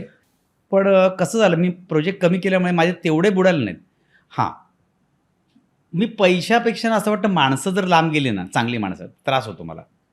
मग असं वाटतं की आपलं काय चुकलं, चांगल्या प्रोजेक्टमध्ये आपण काय नाही आहोत, आपण कुठे कमी पडतोय. आणि मी नेहमीच कुठलीही गोष्ट निगेटिव्हली घेत नाही. मला एखादी गोष्ट नाही मिळाली तर मी त्याचा विचार करतो, का नाही मिळाली, आपण कुठे कमी पडलो, आपण काय इम्प्रूव्ह करायला पाहिजे, मी असाच विचार करतो. आणि म्हणून मी अजूनपर्यंत फ्रेश आहे. मला नेहमी प्रत्येक गोष्टीत सकारात्मक गोष्ट आवडते, कुठली गोष्ट नकारात्मक नसतेच. आपण बघण्याचा दृष्टिकोन बदलला पाहिजे. पण तू समजा पैशाला महत्व देत नाही असं. नाही, देतो ना. देतो, मग बुडाले ते त्याचं काय वाटत नाही तुला? वाईट वाटतं, पण ते वाईट म्हणून पैसे येत नाहीत ना. त्यातून धडा घेऊन पुढच्या वेळी बुडणार नाही ह्याचा विचार करायचा फक्त. मग न बुडण्याची काळजी आता घेतो ना भरपूर, आणि माझ्यापेक्षा बायकोच घेते. पण समजा आता अधूनमधून जो वाद येतो, हां, की असं होतं की अरे माझे पैसे बुडाले, अमक्या निर्मिती संस्थेने पैसे नाही दिले. माझा असा अनुभव झाला नाही कधी. नाही झाला. म्हणजे ना, माझा असं कधीच झालं नाही, हां. खरं सांगायचं तर. हां. त्यामुळे आता मी कसं बोलणार कोणाबद्दल, कारण मला असं कुठल्याच निर्मात्याचा अनुभव आलेला नाही आहे. मला माझे पैसे मिळाले, जे कामं केले ते मी. हां. त्यामुळे हा विषय नाही आला कधी. अच्छा, जे बुडाले तर तू समजा ठीक आहे, चल. हां, म्हणजे ते चांगलं काम मिळालं. ते आपलं कधी नव्हते असं समजायचं. हां. कसं आहे, हे थोडं फिलॉसॉफिकल वाक्य होईल, जी गोष्ट तुम्हाला मिळत नाही ती गोष्ट तुमची नव्हतीच ना कधी. मग ती जर असती तर तुम्ही 100% 10% प्रयत्न केले तरी मिळाले असते ना. पण तुम्ही 99.99% प्रयत्न करून ती गोष्ट येत नाही, म्हणजे ती तुमच्या नशिबातच नाही आहे, किंवा ती हां. आत्ता तुमची वेळ नाही ती मिळण्याची. हां. तो थांबा ना, काय प्रॉब्लेम आहे, कुठे घाई आहे आपल्याला. बरं, तू नाट्यप्रयोग ठिकठिकाणी केले, करतो. हो. आणि बऱ्याचदा असं होतं की आपली तालुक्याच्या ठिकाणची जी नाट्यगृह आहे त्याची अवस्था थोडी बिकट असते. बिकट नाही, वाईट असते, अत्यंत घाण असते. काय होतं की आपण म्हणतो मराठी नाटकं टिकली पाहिजेत, मराठी प्रयोग ठिकाणी झाले पाहिजेत, मराठी रंगभूमी मोठी झाली पाहिजे. पण रंगभूमी कधी मोठी होणार? तशा पद्धतीची थिएटर, माझं म्हणतो, तुम्ही लॅविश बांधू नका ना थिएटर, तुम्ही नॉर्मल बांधा, साधी बांधा, पण ती मेंटेन ठेवा. तेच थिएटर नंतर तुम्ही कुठे लग्न कार्यात देताय, कुठे तमाशाला देताय, कुठे कार्यक्रमाला देताय, बरं देण्याबद्दल नाही, ठीक आहे, तुम्हाला मेंटेनन्स काढायला पाहिजे, पण त्याचं मेंटेन पण करा ना चांगलं. हां. ही गोष्ट केली नाही. तुम्ही बांधताना, उद्घाटन करताना इतकं भव्य दिव्य करता, नंतर त्याचा कचरा करून टाकता. हो. त्याचं वाईट वाटतं मला. आणि मला असं वाटतं की मराठी रंगभूमी, मराठी भाषा असं काही ना कुठे जाणार नाही हो, ती टिकणारच, ती कुठे जात नसते. आपण बोलताना मराठी बोलतोय की नाही? हो. आपण खाताना आज मस्त वरणावर मस्त तूप आणि मस्त लिंबू बोलतोच ना, महिने आज लिंबू पिळ्या असं म्हणतो का घरात? नाही. ते मग कुठे जाणार ही भाषा? नाही जाणार हो. जोपर्यंत आपूस आंबा चिरकाळ आहे तोपर्यंत मराठी भाषा सुद्धा चिरकाळ असणार आहे. वा. हां, फक्त तुम्ही कसं बघता, काय करता हे बरोबर आहे. तुम्ही तुमच्या भाषेत बोललं पाहिजे, सगळं बरोबर आहे. परंतु काही गोष्टी व्यावहारिक बोलताना आपल्याला ते ॲडजस्टमेंट करावी लागते. खरं आहे अगदी. हे ते उगाच ताणून फायदा नाही ना. नाही, पण हे नाट्यगृहामध्ये काय आता उपयोग आहे? कारण अधूनमधून आहे ना येतं की अमुक शहरातल्या नाट्यगृहामध्ये अशी दुरावस्था आहे, टॉयलेट नीट नाही आहे, माईक नीट नाही आहे. मग एका कुठल्या तरी नाट्यगृहाच्या बाबतीत असं मी कोणाची तरी पोस्ट पाहिली की ते बांधलं असं की तिथे नाटकाच्या प्रयोगासाठी लागणारं सामान न्यायचं कसं याची सोयच नव्हती केली. अशी बऱ्याच ठिकाणी आहेत दादा, खूप ठिकाणी आहेत. आम्ही आता वस्त्रणचे कोकण दौरा केला ना, हां तर मालवणला थिएटर आहे, मामा वरेरकर. हां तिथे एसीच चालू नव्हते हो. चिपळूणला थिएटर आहे, इंदिरा गांधी नाट्यगृह सांस्कृतिक केंद्र. तर तिथे पण तशीच अवस्था आहे. माझं म्हणणं काय माहिती आहे का, की मान्य आहे नुसत्या नाटकांवर हे सगळा खर्च निघू शकत नाही. हां तुम्ही द्या ना वेगळ्या फंक्शनला, पण ती जी गोष्ट देऊन सुद्धा बाकीच्या गोष्टी मेंटेन ठेवा ना. तुम्ही मेंटेन ठेवलं नाही तर लोक येणार नाहीत. आपण म्हणतो की लोक येत नाहीत, अरे पण त्यांना येण्यासाठी तसं वातावरण पण पोषक पाहिजे ना. हां जसं मराठी पिक्चरबद्दल माझं असं मत आहे, माझं असं वैयक्तिक मत आहे, मराठी चित्रपटाचं तिकीट हे 100 ते 150च्या वरती नाहीच पाहिजे. हां नाहीच पाहिजे. 150 पण जास्त बोललो मी. हो 150 मध्ये मी तुला ते तालुक्याच्या ठिकाणाला 150 जास्त वाटतं. 50 ते 100 तुम्हाला सांगू, हे जर केलं ना हां आणि ते पॉपकॉर्न सगळे ह्याच्यासाठी लोक येत नाही. नाही, लोक नाही. चित्रपटासाठी येतात. हो हो तुम्ही ही गोष्ट करा, तुम्हाला 100% सांगतो मराठी चित्रपट खूप दूरपर्यंत जाईल, प्रचंड चालेल. ही अवस्थाच राहणार नाही. तुम्ही 400 आणि 500 आता म्हणतो की हिंदी चालत, अहो हिंदी चालतं पण त्यांची गणितं वेगळी आहेत. करेक्ट. मराठीची गणितं वेगळी आहेत. मराठीला आपण म्हणतो ना, लोक आज मला पिक्चरला जायचंच आहे, माझ्या घरी बारसं असू दे, लग्न असू दे, मी जाणार, असं आपले लोक नाही आहेत. आपल्या घरी बारसं असेल तर पहिलं बारशालाच जातात. हो ही साऊथची संस्कृती आहे. नाही मेरे को देखने का भाई, I want to see that film. Culture हे वेगळं आहे. पण असं आहे म्हणून तर मराठी नाटकं चालतायत की नाही. पण मला असं वाटतं त्याला पण एक प्रमाण पाहिजे असं मला वाटतं. तर ते बऱ्याचशा गोष्टी डिपेंड आहेत त्याच्यावर. हे मराठी चित्रपट अडतोय कुठे? एकतर सगळ्यात महत्त्वाची गोष्ट आहे की तो पोहोचत नाही लोकांपर्यंत. बऱ्याच वेळा काही लोक सोडल्यानंतर लोकांना पोहोचवता येत नाही पिक्चर. ते चित्रपट निर्मितीमध्ये अर्धे ठस्स होतात हो आणि पोहोचवण्याचे पैसेच राहत नाहीत. आता त्याला कारणं वेगवेगळे त्या. हां पण मला असं वाटतं चित्रपटाचे तिकीट दर नक्कीच कमी पाहिजेत आणि तालुक्यात तुम्हाला छोटे थिएटर्स ओपन पाहिजेत. छोटी काय होईना, तुम्ही 200 सीटचं करा, 100 सीटचं करा, पण पाहिजेत थिएटर. आता मी इथून 2 तास प्रवास करून 1.5 तास प्रवास करून जाणार नाही हो. मला एक अर्धा तासावरचा थिएटर असेल ना, मी 100% जाईन. आणि त्याचं तिकीट किती 50-100 रुपये, मी जाणार ना, 100% जाणार. पण हे सगळं करून दुसरी गोष्ट, तुमचा पिक्चर चांगला नसेल ना तर काय नाही होऊ शकत. तुझी चांगल्या चित्रपटाची व्याख्या काय? जो चित्रपट लोकांना 3 तास 2 तास खेळवून ठेवेल. आता तो सिरियस असेल, इमोशनल असेल, हॉरर असेल, कुठला असेल, जो खेळवून ठेवू शकतो. आता प्रत्येकाच्या व्याख्या वेगळ्या आहेत ना. माझा एकच व्याख्या आहे, ती खेळून ठेवता आलं पाहिजे तुम्हाला. बाहेरचं जग तुम्ही विसरलं पाहिजे. हां, कारण आपण मृगजळ तयार करतो ना, मग ते प्रत्येकाची पद्धत वेगळी आहे. हां मी जबरदस्त केलं हे म्हणण्यापेक्षा तुम्ही जबरदस्त केलं, लोकांना आवडला का? हां मला अवॉर्ड मिळाला, हो पण लोकांना कुठे आवडलाय? करेक्ट. आपण कोणासाठी करतो? हां लोकांसाठी. हां, मग त्या दर्जा ही गोष्ट येतेच, पण मग सगळं दर्जेदार चांगलं सकस देऊ शकतो की आपण. बरोबर आहे. पण मुद्दा परत तोच, तो देऊन जर लोकांनी बघितलाच नाही तर फायदा काय? परत मुद्दा तोच. मग 50-100 रुपये तिकीट ठेवा ना तुम्ही कालगळत, 100% लोक जाणार. पण तुझा असा एक सिनेमा म्हणजे आता श्वास, संदीप सावंत दिग्दर्शित श्वासने तुला माहिती आहे सगळा सिनेरिओ बदलला. हो. म्हणजे आपलं कात टाकली आपण असं 100% काट टाकली. म्हणजे पूर्वी पण दर्जेदार चित्रपट बनायचे राजा परांजपे वगैरेंच्या काळामध्ये. पण श्वासला जेव्हा आपली ऑस्करसाठीची प्रवेशिका म्हणून जाहीर झालं आणि त्याच वेळेला आपल्याला सुवर्ण कमळ मिळालं या सिनेमाला, त्यावेळेचं आता आठवतंय तुला वातावरण वगैरे? मी खरं सांगू, मी जेव्हा श्वास फिल्मला शूट केलं ना, अरुण सरांमुळे मला चान्स मिळाला. हां त्यांच्यावर आम्ही नाटक करत होतो, एका काळाची गोष्ट. हां तर त्यांनी नाव मला सजेस्ट केलं होतं. एकच रोल आहे माझा, MRI सिटी रिसेप्शनिस्टचा. तर मला माहिती नव्हतं की एवढं काय, पण जे चाललं होतं ना खूपच भन्नाट चालू होतं, व्यवस्थित. म्हणजे फिल्म म्हणतात ना, फिल्म. हां संजय मेमाणे, संदीप सावंत, अरुण सर, सगळे राजन जेवलकर, सगळे. पण ती जेव्हा फिल्म झाली ना आणि बघितली, म्हटलं काहीतरी वेगळं झालंय यार. हां सुंदर झाले. आणि जेव्हा ती फिल्म ऑस्करसाठी नॉमिनेट झाली, म्हणजे ऑस्करच्या प्रवेशिका होती, तेव्हा ना, अरे यार आपण ह्या फिल्मचा भाग आहोत. म्हणजे मला असं वाटतं की एक एंट्री जरी असते ना पासिंग, तरी या भारी वाटलं असतं. म्हणजे ऊर भरून येतं ना. असं माझं खूप स्वप्न आहे की माझी ज्यात मी लीड असेल ती फिल्म ऑस्करपर्यंत जाऊन त्याला ऑस्कर मिळालाच पाहिजे आणि मराठीत मिळवणार. वा. मराठीत मिळवणार मी, हे हा. 100% सांगतो. हा. तोपर्यंत मी जाणार नाही. नाही नाही नाही, ठीक आहे. हा. हा.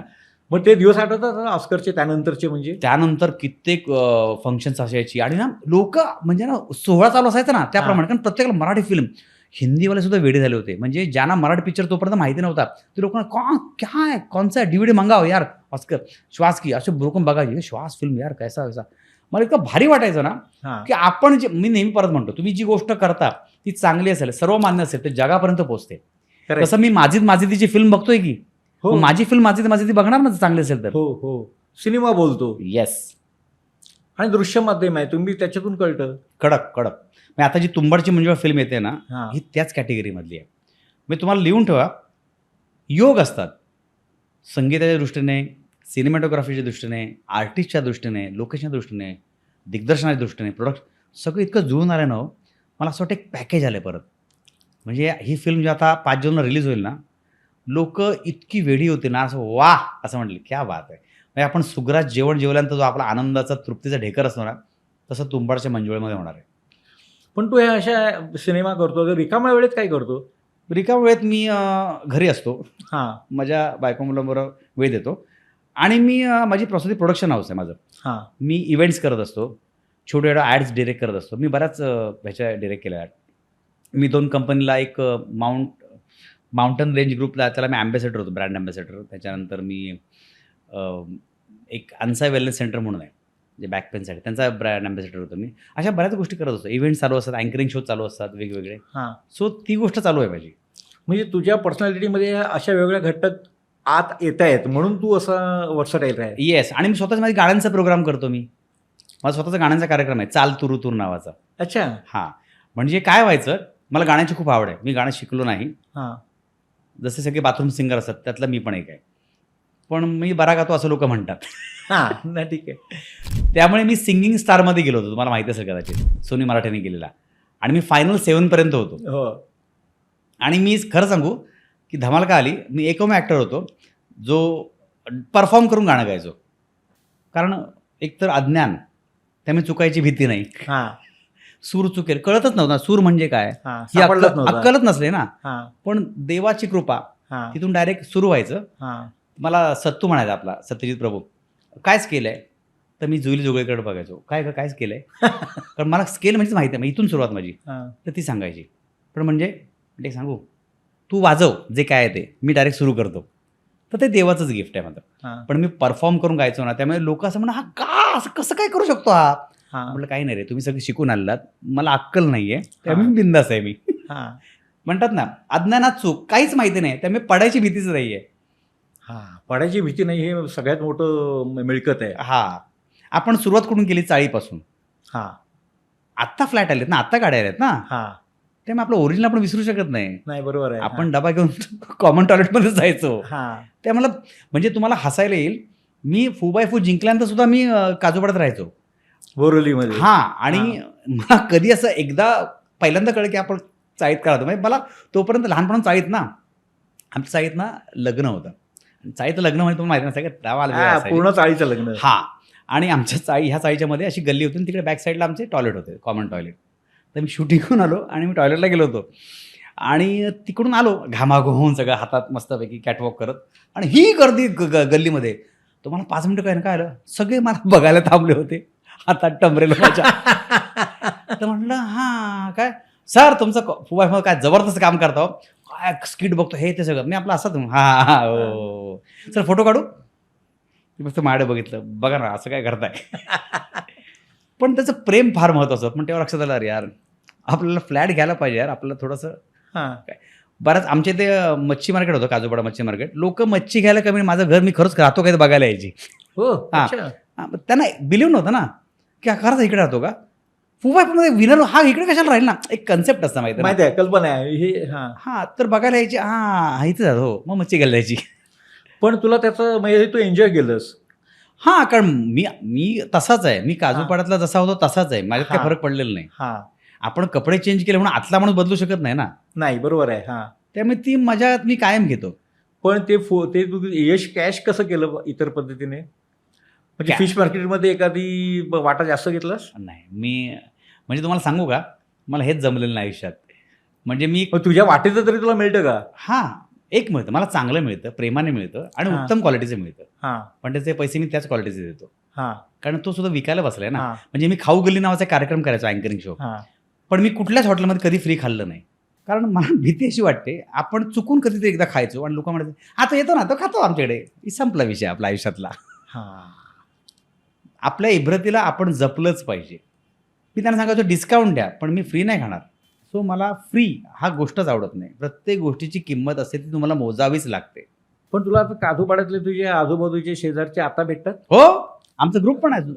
अच्छा, ग्रुप पण आहे, व्हॉट्सअप ग्रुप आहे. हां, आता WhatsAppमुळे किती लोकं भेटले, Facebookमुळे. हां, त्यामुळे ते अजूनही आहेत. अजूनही त्याच नावाने ओळखतात. असं हां. त्याच नावाने हाक मारतात. कारण त्यांच्याकडे मी तोच आहे ना, अंशा. ते अंशाच म्हणतात. "ए अंश्या" असंच. हां. माझ्याकडे तोच आहे मी.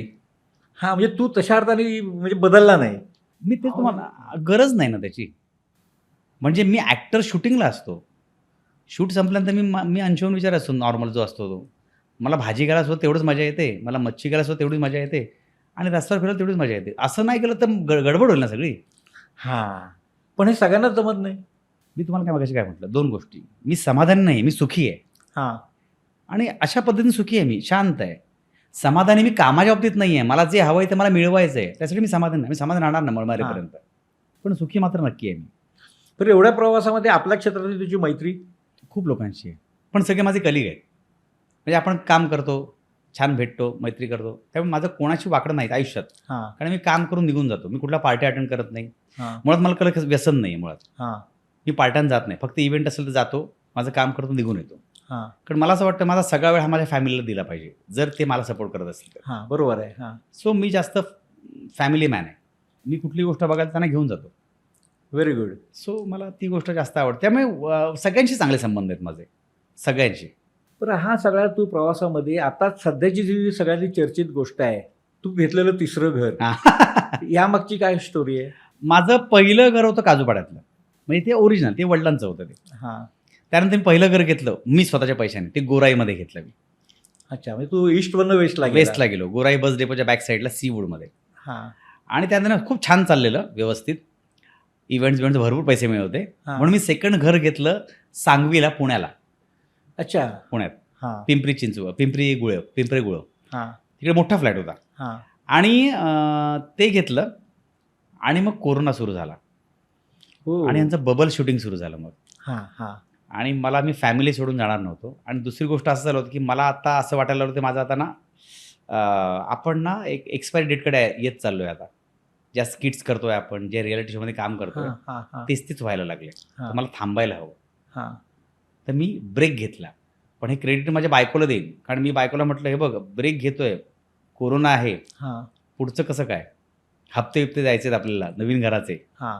पुण्याच्या घराचे." 48,000 हप्ता होता त्यावेळेला. हो. हां, अच्छा. मोठं घर होतं, 1200 स्क्वेअर फीट हां. मोठं. मी इंटिरियर पण भन्नाट केलं होतं. हां. तर ती बोलली, "काही हरकत नाही. तुला नाही करायचं ना, आपण आमटी भात खाऊ, खिचडी खाऊ, मस्त. काही प्रॉब्लेम नाही. पण छान काम कर." आणि सगळा वेळ माझ्या मुलीला दिला मी, जी त्यावेळेला 1.5 वर्षाची होती, 1.5 वर्षाची. हो. अच्छा. हां. तेव्हा आमचं छान बॉन्डिंग आहे. हां. पण नंतर असं झालं, की 1.5 वर्ष मी काहीच काम करत नव्हतो. कोरोना तिची परिस्थिती म्हणजे छोटं-मोठं काहीतरी व्हायचं, हां. सिंगिंग स्टार केलं. पण ते कोरोनामध्ये माहिती आहे ना, क्वारंटाईन शूट करायचं हो, वगैरे. हो. तर त्यामुळे काय झालं, माझं हप्त्याची गणितं बिघडायला लागली. आणि मला मग ते जबरदस्तीने पुण्याचं घर विकायला लागलं. अच्छा. हां. हां. आणि ते विकलं. मला वाईट वाटलं कारण खूप छान घर बनवलं होतं. विकलं आणि कोरोना संपल्यानंतर 2 वर्षानंतर मी ठाण्याला शिफ्ट व्हायचा निर्णय घेतला. एक तर ठाण्याचं कल्चर, ठाण्याचं वातावरण मला खूप आवडतं, वसंत विहारला. आणि मग मी गोराईचं घर काढून हे घर घेतलं. असं हे माझं तिसरं घर आहे. पण तू ठाण्यातून घोडबंदर रोडनी मीरा भाईंदरला शूटिंगला कसा काय येणार? पण मी येतच नाही ना. मग ठाण्याचं शूटिंग? ठाण्यात शूटिंग मी डेली सोप करत नाही. हां, म्हणजे मी कॅमेरा रोल केलेत. हां. पण डेली घोडबंदीने जावं असं मी डेली केलंच नाही ना आतापर्यंत. तेव्हा आपलं जे क्षेत्र आहे आता गोरेगाव फिल्म सिटीला तुला यायचे, दादासाहेब फाळके येईन ना, चित्रनगरी. येईन ना, मला काहीच हरकत नसते. आपलं काम आहे. हां, तुला तर ठाणे तुला सुटेबल वाटतं. मला ठाणं सुटेबल म्हणण्यापेक्षा ना, ठाण्यात ना एक ना कल्चर आहे, आपलं मराठी कल्चर आहे. हां, हे मान्य आहे. हां, ठाण्यामध्ये एक असं म्हणेन की शांतता आहे. ज्या एरियामध्ये वसंत विहारमध्ये राहतो, हं. हिरवळ आहे आणि खूप छान माणसं आहेत. हां, बोरिवलीत सुद्धा छान माणसं आहेत. हां. पण ठाण्यामध्ये मला असं खूप छान वाटायला लागलं. छान, गार आणि मला असं वाटतं घरी आल्यानंतर रिलॅक्स वाटावं. ते गोंधळ चालू आहे, गाड्यांचा आवाज आहे. मग तुला शांतता मनात पण पाहिजे आणि आजूबाजूला पण हो, पाहिजे. तरच मी चांगलं काम करू शकेन ना. अशा स्टेजला तू येऊन पोचलाय. हां. आणि गाड्या 2 झाल्या त्याची कथा. हां, एक गाडी आहे. म्हणजे एक स्कूटी आहे, जी मुलीला शाळेत सोडण्यासाठी ठेवली आहे मी. हां. दुसरी गाडी आहे महिंद्राची. तिसरी गाडी मी महिंद्राची परत EV घेतली. अच्छा. ती घेतली म्हणजे माझी मेहुणी आहे, जिचा बिझनेस असतो वेगवेगळ्या, पनवेलला राहते ती. तर ती एका बिझनेससाठी तिला 2 गाड्या हव्या होत्या. हां. ती बोलली, "मी एक गाडी घेते, तू पण घे." किंवा म्हटलं, "नाही, नाही, घे, आपण घेऊया, बिझनेससाठी करूया." मग ती लोनवर दुसरी गाडी घेतली, नवीन गाडी. फक्त मी ती वापरत नाही, ती मी बिझनेससाठी वापरतो फक्त. पण करिअर सुरू केलं तर किती वर्षांनी पहिली गाडी आली तुझ्याकडे? करिअर सुरू झालं, व्यावसायिक करिअर सुरू झालं 94ला. हां. पहिली गाडी आली 2010ला. 16 वर्षांनी आली. हो. म्हणजे मला अशा बऱ्याचशा कलाकारांच्या गोष्टी माहिती आहे की ज्यांनी कोणी 10 वर्षांनी गाडी घेतली, कोणी 12 वर्षांनी गाडी घेतली. अशा म्हणजे 80च्या दशकामध्ये जे कलाकार आपल्या क्षेत्रात आले. कारण मी ॲक्च्युली पण- काय माहिती आहे का, मला स्कूटर घ्यायची नव्हती, मला पहिली गाडी 4 व्हीलर घ्यायची होती. अच्छा. हां. म्हणून मी पहिली 4 व्हीलरच घेतली. ही स्कूटर घेतलीच नाही आयुष्यात. आता हां. स्कूटी घेतली ती मुलीला शाळेत सोडण्यासाठी. नाही तर मला नाही. 4 व्हीलरच आवडते. नाही, मला काय सांगायचं माहिती आहे, 80च्या दशकामध्ये बरेचसे कलाकार आले आपल्या क्षेत्रात. मी पण त्याच काळात हो, आलो. हो, हो. त्यातल्या अनेकांनी मग 10 वर्षांनी गाडी घेतली, कोणी कोणी. पण आज आपण अशा स्थितीमध्ये आहोत की आज आपल्या मनोरंजन क्षेत्रात येणारा जो कलाकार आहे, म्हणजे अभिनेता असेल, ते गाडीतूनच येतो. हो. ही प्रगती म्हणायची. प्रगतीच ना, ऑफकोर्स. कारण त्यावेळी स्ट्रगल करताना ट्रेन, बस, हां. तुर्बेला जाताना माहिती आहे ना, हां. तुर्बेला SLला जाताना पहिलं काजूपाड्यातून रिक्षा करून स्टेशनला ट्रेन आपलं बसने, हां. तिथून मग ट्रेनने ह्याला बँड्राला, हां. तिथून रिक्षा करून सायनला, हां. सायनवरून बस पकडून तुर्बेला. हां. हा रोजचा प्रवास आपण हो, केला ना. हो. किंवा हार्बर रेल्वे. हा, पण म्हणजे माझं असं मत आहे, तेव्हा आपल्याला पैसे नव्हते. आता लोकांकडे पैसे असेल, चांगलं आहे ना. चांगलं आहे. हां. आपला को आर्टिस्ट जर चांगला कमवत असेल तर अभिमान वाटला पाहिजे आपल्याला. हां. पण माझं असं म्हणणं की आपल्या माणसं प्रगती करतो ना, चांगलं आहे ना. जसं माझं म्हणणं, प्रत्येक मराठी पिक्चर चालला पाहिजे, तो कोणाचाही असू दे. हं. प्रत्येक मराठी पिक्चर हा चाललाच पाहिजे. कारण आपण पिक्चर कोणासाठी बनवतो, मराठी माणसासाठी किंवा रसिकांसाठी. हां. कोणाचे चांगले होत असेल, कोणाचे वाईट होत असतील, पण तो हां. प्रेमाने बनवतो की नाही, बरोबर आहे. मग तो चालला पाहिजे. आणि आता असं एक ग्रामीण भागामध्ये चित्रपट पोहोचवण्याची पण एक नवीन कॉन्सेप्ट आलेली आहे. पण काय माहिती ना, असं एक म्हटलं जातं की गाडीतून आलेल्या कलाकाराला बघितल्यानंतर असं वाटतं, निर्माता असा विचार करतो की हा जरा वेल सेटल आहे, ह्याचा आपण विचार करू. नाही, असं नाही होत. मला असं म्हटलं जातं, म्हणलं मी. म्हणजे मला असा अनुभव नाही. हां, त्याने पर डे वाढतो एवढं नक्की. हां, काहीतरी आहे ना. हां, पर डे वाढतो, हे मी स्वतः अनुभवलेलं आहे. आणि जेव्हा मी रिक्षा बसने यायचो तेव्हा माझा पर डे जो होता हां. तो कट टू डबल झाला माझी गाडी आल्यावर. हे काय मानसिकता आहे? मानसिकता आहे, दिखाव्याची दुनिया म्हणतात ना. हां. जो दिखता है वो बिकता है. हां. शेवटी माझी लाईन बरोबर आहे ना? हां. बऱ्याच वेळेला काय होतं, म्हणजे एक मी शूटिंगला गेलो, म्हणजे मला एक फिल्म करत होतो मी, शूटिंगला गेलो. आता मला लवकर जायचं होतं, माझा ड्रायव्हर आला नव्हता, म्हणून म्हटलं तू जात आला. मी रिक्षाने गेलो, मी उतरलो ना, तर ना कौन आहे, कोणीतरी आहे. हां. तर फार एंटरटेनिंग झालं नाही. हां. तर ओके म्हटलं, आपल्याला फरक नाही पडत ना. हां. कट टू दुसऱ्या दिवशी मी गाडी घेऊन गेलो ड्रायव्हर. अरे सर आहे काय सर? अरे म्हटलं काल मी चालवतो. फरक आहे ना, बघण्यामध्ये फरक आहे. 100% फरक आहे, 100%. पण तू गाडीने आला, गाडीतून उतरला, म्हणजे तुला जास्त काम येतं असं आहे? नाही, हे तर ॲक्शन म्हटल्यानंतर लोकांना कळेल ना. कॅमेरा सुरू झाल्यावर कळेल. येस. हे बघा, मला असं मत आहे, तुम्ही कोणाचंही कितीही मोठ्या माणसाचे मूल असाल, ॲक्शन म्हटल्यानंतर तुम्हाला तुमचं सिद्ध करायचं आहे. करेक्ट. तुम्हाला चान्स मिळेल, पण रिपिटेशन मिळणार नाही येस. तुमची क्वालिटी नसेल तर. बरं, तुला मी आता शेवटचा प्रश्न करतो. मध्यंतरी तुझ्या मिसेसचा एक व्हिडिओ, हो, तो बहुत म्हणजे बराच व्हायरल झाला. आयुर्वेदिक डॉक्टर. आयुर्वेदिक डॉक्टर, काय प्रकरण आहे? काय झालं की तिला थोडासा त्रास होत होता, म्हणजे म्हणतात ना, इनर प्रॉब्लेम, काय काय हिमोग्लोबिन काय काय गोष्टी कमी हां, होतात. ते बेस्ट स्त्रियांचे. तर तिने एक म्हणतात ना आपण सेकंड चान्स म्हणून ना, आयुर्वेदिक डॉक्टरचं एका तिच्या मैत्रिणीने नाव सजेस्ट केलं. हां. ती तिच्याकडे गेली, मी नव्हतो घरी, तिच्याकडे गेली. तर तिने काहीतरी बोलली की आपण रक्त टेस्ट करायला लागेल, रक्त शोषण प्रक्रिया असं काहीतरी म्हणालेली. हां. ते करूया. मी यातलं काय, मला काहीच माहिती नव्हतं. पण जेव्हा नंतर मला कळलं, मी गेलो, ती बोलली की मला चक्कर आहे, तू ये लवकर, कुठे आहेस? मी नंतर गेलो, तेव्हा मला कळलं रक्त शोषण म्हणजे तिने ब्लड टेस्ट करायला, ते आपलं पॉट असतं ना, माहिती आहे. हां. कॅप्सूल टाईप, हां. अर्ध पॉट तिने रक्त काढलं होतं. अरे बापरे. आणि बघितलं कसं असं, तोपर्यंत माझ्या बायकोचं हिमोग्लोबिन कमी झालं, ती न चेक करता ती आडवी पडली, डायरेक्ट चक्कर हॉस्पिटलमध्ये ॲडमिट. जर अशा पद्धतीच्या डिग्री असलेलं जर तिने व्हिडिओ का केला की आपण डॉक्टरकडे जातो, बेस्ट डॉक्टर असतात पण ते 50% असतात, 50% अशा डिग्रीवर लोक असतात. जाताना तुम्ही नीट विचार करून प्रत्येकाकडे जा. हे मी डॉक्टर पेशाला बोलत नाहीये. नाही हा पण तसं- स्वतः अनुभव घेतला ना. हां, तर अशा डॉक्टरकडे जाताना नक्कीच तुम्ही एक विचार केला पाहिजे. जो आम्ही तो व्हिडिओ तिने का टाकला की तुम्ही चुकीच्या पद्धतीने जाऊ नका. जर ती असं बघून करत राहिली म्हणजे जवळजवळ आपण म्हणतात ना, ब्रह्मदेव म्हणतात ना, अरे वा आज तुझ्या भविष्यामध्ये हे असं रक्तशोषण करतात. मला कमाल वाटली या गोष्टीची. तो लोकांना सजग व्हावं, जागरूकता यावी त्याने व्हिडिओ टाकलेला. पण ह्या ताणतणावातून कलाकार जात असतो, हां, बरोबर आहे ना. पण हे बरोबर. लोकांना नाही ते लक्षात येत. लोकांना लक्षातून काय करू शकत नाही ना, कारण लोक आपले ताणतणाव बघायला आले नसतात. मी पैसे मान्य आहे मला. हां, पण काही लोक असे असतात म्हणजे बरेचसे माझ्या आता बरेचसे आपण फॉलोअर्स म्हणण्यापेक्षा आमची फॅमिली, मी त्यांना फॉलोअर्स म्हणत नाही. हा, माझे जे फॉलोअर्स आहेत ना त्यांना फॅमिली म्हणतो, हा, कारण ते आपलं प्रेम करतात. हा, फॉलो कोण करतात? ज्यांना बघून लोक पाठी जातात. हा. आपल्याला पाठी जात नाही, आपल्या सोबत राहतात आपल्या सुखदुःखात, ते आपली फॅमिली आहेत. सो कित्येक फॅमिली आहेत ना, जे आमच्या सुखदुःखात म्हणजे व्हिडिओ पडतात ना, ते सांगतात असं करा, तुम्हाला काय लागलं तर आम्हाला सांगा. हा. सो हे प्रेम आहे ना, हे प्रेम तुम्हाला तेव्हाच मिळतं जेव्हा तुमच्यामध्ये काहीतरी एक लवचुंबक गोष्ट असते. करेक्ट. सो ते पण गोष्ट घडतेच की Correct. सोशल मीडियाचा तसाही फायदा आहे. तसं आहे. म्हणजे जसं ट्रोल पण होतात तसे चांगल्या पद्धतीने सांगणारे लोक आहेत. जसं आपण म्हणतो ना कडू गोड, तसे दोन्ही अनुभव असतात ना. आपण कसं घ्यायचं ते तुम्ही ठरवायचं. Yes. आता आपण रॅपिड फायर घेऊया. Yes yes. सलाम करो सलाम की चाकवा. सलाम करो सलाम. मग तू थोडं एका ओळीमध्ये याचं एक्सप्लेन केलं तरी हो, चालेल. याचं सलाम करो सलाम या करता, कारण ती एकांकिका होती आणि म्हणजे मी दालम्या कॉलेजला होतो आणि युनिव्हर्सिटीची कॉम्पिटिशन होती. आम्ही आदल्या दिवसापर्यंत टॅक्स फ्री नावाची एकांकिका होतो रिहर्सल, आणि ती कॅन्सल केली कारण आमच्यातले एक ॲक्टर फार चुकायचा आणि शिवदास घोडके डिरेक्टर होते.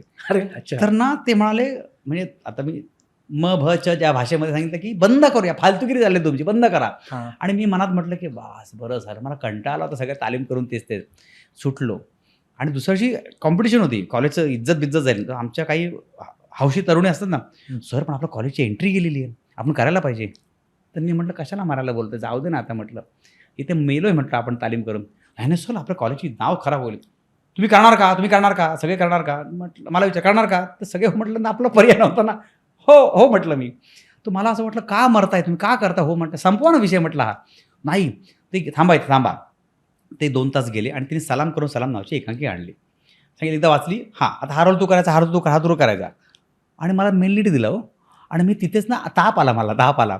तर म्हटलं उद्या एकांकिका आहे, आता काय करायचं आहे, नाही करायचं, जा घरी पाठ करा, हे मोमेंट जा करा. तर मला ना समोर अंधारी झाली हो. आणि त्यावेळेला ताप बी भरलेला मला, पण त्या तापात सुद्धा मी ते एकांकिकेवरून मी प्राईज मारलं होतं. हो. म्हणून ती माझ्यासाठी भारी एकांकिका आहे. कॉमेडीची बुलेट ट्रेन की हास्य महाल. खरं तर दोन्ही आहे, पण जास्त लोकांपर्यंत पोहोचलं कॉमेडीची बुलेट ट्रेनमुळे. पैसा झाला मोठा, बुवा तिथे बाया. बुवा तिथे बाया. कारण अत्रेंचं ते नाटक इतकं भन्नाट होतं आणि त्यात मी नाचाचं कॅरेक्टर करायचो. आणि एकदा ना म्हणजे लोकांचं असं सांगण्याचा विषय नाही, पण बरीच लोक असतात ना म्हणजे हा. अय्यावाली हा. आणि काही लोक आपण म्हणतात ना चिकटणारी. हा. ते रोल बघून एकदा मला चिकटायला आला होता एक माणूस. अच्छा. तो पण अनुभव झाला मला So, कुठेशी आला तो थिएटरमध्येच. अच्छा. मग त्याला वाटलं की तू त्यातलं. मग हाही तुझ्या भूमिकेला पावती पण होती एक प्रकारे. पावती म्हणजे तुम्हाला एक सांगतो, मी नाटक करायचो ओ मेरा पिया घर आया, हा. त्यात मी लेडीज कॅरेक्टर करतो, तुम्हाला माहिती असेल कदाचित. मग तुम्हाला बिलीव्ह नाही करणार, शिवाजी मंदिरला एक गृहस्थ यायचे, साधारण एक 60च्या पुढे होते. आणि ही गोष्ट तुम्हाला सांगतो एक 15-1 वर्ष झाली असतील. आणि मी 9वारी साडी नेसून मस्त त्या काळातलं ती मस्त ते शाल बिल घालून त्याच सीटवर बसायच्या, पहिल्या सीटवर, आणि असं बघत बसायचे. मी एकदा झालं 2-3 वेळांना कळतं हा माणूस सतत येतो प्रयोगाला. 4थ्या प्रयोगानंतर ते मेकअप रूममध्ये आले आणि मला बोलले की छान काम करता. म्हटलं थँक्यू, सुंदर दिसता तुम्ही. तर ना मला 2 मिनटं आतून नसायला आता मला ना कसं तरी झालं 1-2 मिनटं. वेगळं सिग्नल गेला. हा म्हणजे पण सांगण्याचा मुद्दा काय की आपण त्या पद्धतीने काम करतो, ते पावती असं म्हणाला तुम्ही. हा. असं होतं, असे अनुभव येतात. पण चालता बोलता की पंढरीची वारी. दोन्ही आहे, दोन्हीकडे आनंद वेगळा आहे. पंढरीच्या वारीत मला आतून बाहेरून की वेगळं विश्व दाखवलं वारीचं, हा. आणि चालता बोलता मला लोकांपर्यंत पोहोचण्याचा मला एक मार्ग मिळाला. सो दोन्ही. सह्याद्री वाहिनी की इतर एखादी खासगी वाहिनी. पहिली सह्याद्री वाहिनी, आईला विसरत नाही ना आपण. हां आणि नंतर खाजगी वाहिनीमध्ये मी नावं घेईन, हां क्रमाने झी मराठी येईल, फू बाय फू, हं, त्याच्यानंतर कलर्स आहे, कॉमेडीची बुलेट ट्रेन, हां.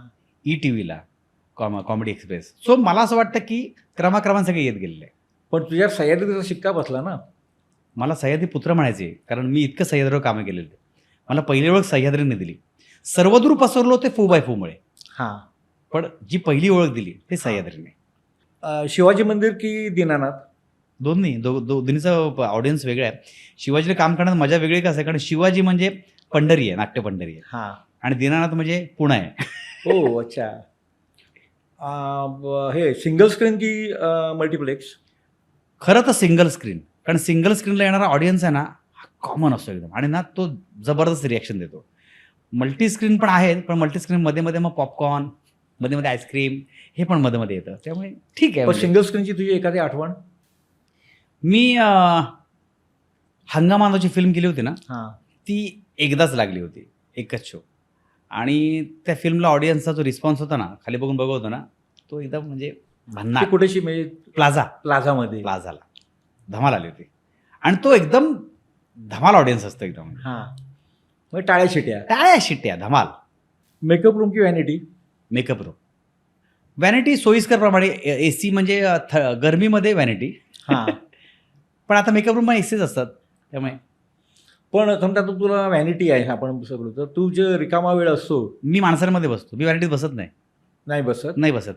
मला एकटं जमत नाही, मला माणसं आवडतात, हां मग तो कोणी असू दे. हां मला सतत बोलायला आवडतं, नवीन नवीन गोष्टी शिकायला आवडतात. मला तू काय करतो, मला ना पूर्वी सवय होती, म्हणजे स्ट्रगलिंग पिरियडमध्ये जेव्हा काम नसायचे ना, तेव्हा बोरली स्टेशनला ट्रेनमध्ये बसायचो, चर्चगेटपर्यंत जायचो आणि असं बघत बसायचो प्रत्येकाकडे, हा काय करत असेल, त्याला ह्याची काय लागली असेल, ह्याने काय केलं असेल. मला आवड होती, अजूनही आवड आहे मला. हां. मला माणसांची बोलायला खूप आवडतं. मग मला असं वाटतं माणसं काय काय करत असेल, कशा पद्धतीने विचार करत. मला आत्ता काय आवडतं, मला कधीतरी असं देवाकडून मला मागणं आहे की मला अशी शक्ती दे की आत्ता जे काय चाललं आहे, की माणसाला नक्की किती पैसा हवा आहे, माणसाचे हाव कधी संपणार आहे, आणि नक्की काय डोक्यात चाललंय, की म्हणजे एवढं मिळवलं की म्हणजे पैसे संपतील, हां. की मला बास झाले पाहिजे, नक्की कशासाठी चाललंय सगळे. माझं माणूस की म्हणजे मी नेहमी म्हणतो या जगात दोनच जाती आहेत, हरामखोर माणूस, चांगला माणूस. बाकी अच्छा. सगळ्या परंपरा आहेत, हां. संस्कृती आहेत, हां. बाकी सगळे त्या संस्कृतीत परंपरेत जन्माला आलेत, पण जगात जाती दोनच, हरामखोर माणूस, चांगला माणूस. आणि धर्म एकच आहे, देशधर्म. पहिला देश, मग बाकीच्या गोष्टी. वा. आता तू बोलताना म्हणाला की व्हॅनिटीमध्ये बसत नाही, बाहेर मी लोकांमध्ये बसतो. पण ज्या तू सेटवर असतो आणि लोकांमध्ये बसतो, त्या गप्पांचे विषय काय असतात? गॉसिप असतं की इतर काही? भरपूर असतं, गॉसिप पण असतं, नवीन क्रिएशन पण असतं, ह्याने ह्याची कशी मारली ह्या पण गप्पा असतात. मी काय बोलू, मला माणसं वाचायला खूप आवडतात. हां. प्रत्येक स्वभावाची माणसं काय काय वेगळे सांगतात. कधी कोणाचे प्रॉब्लेम्स असतात, कोणी मस्त धमाल केलेली असते, पण त्यामुळे ना लोक कसं जगतात हे बघायला खूप मजा येते. म्हणजे पुस्तक जसं वाचतो तशी माणसं वाचायला आली ना, धमाल येते आयुष्यात. तुझी काय पद्धत आहे? मला माणसांशी बोलायला खूप आवडतं, आणि मला माणसं, एखादा प्रॉब्लेम असेल ना, आपण काहीतरी करायला पाहिजे त्यासाठी, असं मला नेहमी वाटतं. ते करता आलं तर मी करतो, नाही तर नाही करत. वृत्तपत्र की न्यूज चॅनल की डिजिटल न्यूज? खरं तर वृत्तपत्र पहिलं, कारण त्यामुळे वाचन संस्कृती खूप वाढली होती. पण आता काय झालं आहे की लोकांच्या हातात तो एक इडियट बॉक्स आलेला आहे, एक हाताच्या पंजा इतका. म्हणजे 4 लोक एकत्र असेल तुम्ही, असे असतात सगळे, हो हो. एकमेकांशी बोलत नाही. हां. तर आम्ही घरी ठरवून ना, हां बोल काय म्हणते, मी घरी गेला मोबाईल हां बोल काय केलंस तू आज, गप्पा मारायच्या. मला असं वाटतं प्रत्येकाने गप्पा मारायला पाहिजेत. ह्याचा उपयोग खूप ग्रेट आहे, पण तो उपयोग फक्त त्या गोष्टी करताच करा, बोला रे एकमेकांशी, कारण माणूस गेल्यानंतर मग बोलायला कोण नसतं. वीकेंड ट्रिप की लॉंग ड्राईव्ह? आम्ही तर कधीही जातो, आम्हाला कंटाळा आला की. अच्छा. आम्ही तिघे ना, आज काय हां. करूया, चला निघूया, आम्ही कुठेही जातो. आम्ही तिघे खूप एन्जॉय करतो, आणि सगळ्यात महत्त्वाचं आम्ही तिघे खूप फूडी आहोत. नवीन हॉटेल ओपन झालं की आम्ही जवळजवळ पहिलेच गिऱ्हाईक असतो. अच्छा. आणि व्हेज नॉनव्हेज? खरं तर नॉनव्हेज, त्याच्यामध्ये मासे. माशांना कोकणातला असल्यामुळे माशाला पसंती. मासे. अच्छा, हे तुझं वैशिष्ट्य आहे अगदी. तर असा अंशुमन विचार आहे. तू आमच्या इट्स मज्जा या लोकप्रिय डिजिटल चॅनलच्या #ठाकूर विचारणार सीझन 2 या पॉडकास्टमध्ये आलास, म्हणजे ठाण्यापासून तू अंधेरी पश्चिमेपर्यंत अगदी सकाळीच आला, वेळेपूर्वी आला, हे जास्त महत्त्वाचं असतं. अर्थात ती आपली शिस्त आहे, सवय आहे, आवड आहे. आणि मनमोकळेपणाने गप्पा केल्या. म्हणजे मला माझ्या मनात जे काही प्रश्न होते तुझ्याबद्दलचे की त्याची मला उत्तर बऱ्यापैकी किंवा चांगल्यापैकी मिळाली. प्रश्न आणि गैरसमज असतील तर नाही, गैरसमज नव्हते, नाही. पण प्रश्न मात्र होते की की हा असा अडथळ्याच्या शर्यतीमध्ये असा अडल्यासारखा का का वाटतो. वाटतोय करेक्ट. पण तुझ्याकडनं उत्तर मिळाल्यामुळे मला जे वाटलेलं तसं त्याला ती उत्तर मिळाली आहे. तू खूप काही चांगलं सांगितलं, आमच्या प्रेक्षकांना हे नक्कीच आवडेल. तू इथे आलास त्याबद्दल तुझे खूप खूप धन्यवाद. तर रसिको, इट्स मजा या लोकप्रिय डिजिटल चॅनलच्या हॅशटॅग ठाकूर विचारणार सीझन 2 या पॉडकास्टमध्ये पुढचे आमचे पाहुणे कोण असणार याकडे तुमचं नक्कीच लक्ष असणार. खूप खूप धन्यवाद. थँक्यू इट्स मज्जाचं, कारण जे नाव आहे इट्स मज्जा, आयुष्यात मज्जा आली पाहिजे आणि ही मज्जा मला इथे होणार आहे. थँक्यू. मराठी चित्रपटसृष्टीमधील latest update, original web series, shows, गाणी आणि एंटरटेनमेंटसाठी आमच्या चॅनलला सबस्क्राईब करा आणि बेल आयकन दाबायला विसरू नका.